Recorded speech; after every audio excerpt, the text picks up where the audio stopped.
Hi, my name is Morné Swanepoel. Welcome to this DVD series on personal protection. In this volume, we're going to be looking at ground fighting, some tactical training methods and techniques on how you can survive a ground attack.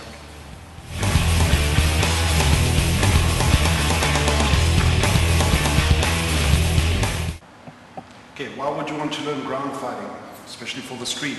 Well, many scenarios. You're in a shootout, you get shot. There's one of your buddies lying there. Ambush attack, you get liberty shot from the side, you're down on the ground, you have to deal with it from there. You get run in and tackled, you have to deal with it, you land up on the ground. It is said that most fights when people are struggling do land up on the ground. It's just such a good idea to be a comprehensive, complete fighter that you can fight stand up, and you can fight on the ground, and you can fight with weapons. Okay? It just gives you so much more of an edge.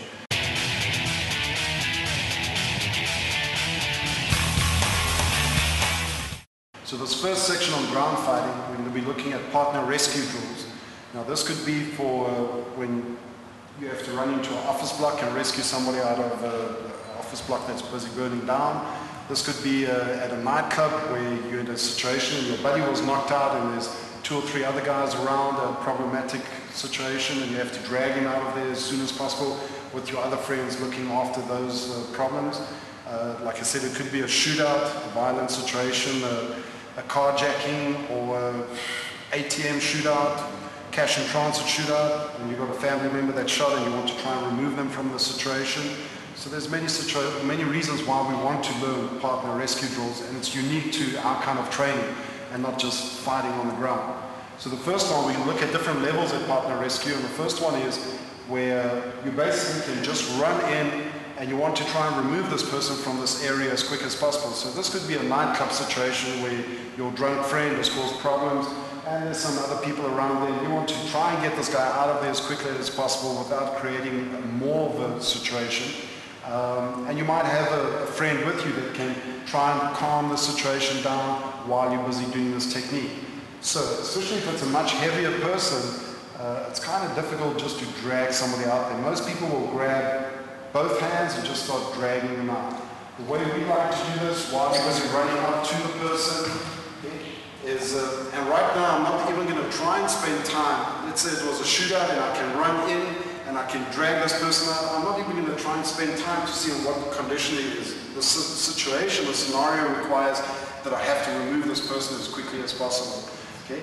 I'm going to take both my hands and grip hold of the wrist, and especially if this person is much heavier, I'm going to use my body weight. I'm going to walk back, putting my butt in the air, and I'm going to straighten my spine.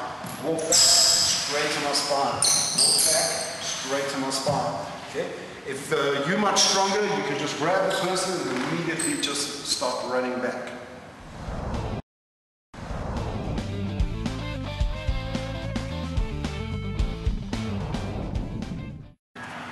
Okay, next up we're looking at the mounted position, how to get out of this position. Okay, again, depending on the situation, but if somebody's mounting me and they're busy striking or strangling, it's pretty much a serious position or situation that you're in. Okay, so the first one that we're going to look at is when somebody's strangling you with 1 or 2 hands. We start off with 2 hands where they're putting a lot of pressure. Just because of his body weight, his leverage, and his intention, this is asocial violence. Okay, so I've got all the right to go for his eyes, to pinch into the groin, to pull my knife out, to start stabbing, to get out of this position. Okay, but let's say I've got none of those tools. So what I'm going to be doing is I take my hands and I cross them over to the opposite side of his forearms, right here. Okay, I do this and I push down as much as I can, especially if he's strangling. I'm trying to push it down to my chest to alleviate the pressure right here. Okay, what I'm going to be doing is, depending on my environment, I might have a wall here, so I can't move to this side. It might be a bed. Okay, so let's say I've got opening or space this side. The side I've got space at, that's the side I'm going to hook my foot around his foot, just that way. Okay, now what I want to do is elevate my hips up, bridging as high as possible. Okay, I want Nick's head to start moving over the top here. Okay, so I elevate. That way there. Elevate. Okay. Then my shoulder and my head becomes a fulcrum point here, and I drive through this center angle here. Okay, I'm going to push Nick over to this side here. So I cross over, I pin this down to my chest as much as I can. If he locks his arm and he's very strong, doesn't matter, just that pressure pushing down off my throat is going to assist, okay, just to give me some breathing. Okay, lock it down, hook the foot, elevate the hips, and then through that angle on the fulcrum point right there. Okay, now, like I said, if this is asocial, well, it is asocial violence because of his intention, then you need to react to that immediately. This is good, okay, but he can just lift his head up and there's no ways I'm going to get to. Okay, so I'd first like to change the position. 1, 2, elevate, roll. Once I've rolled, I immediately go to his eyes.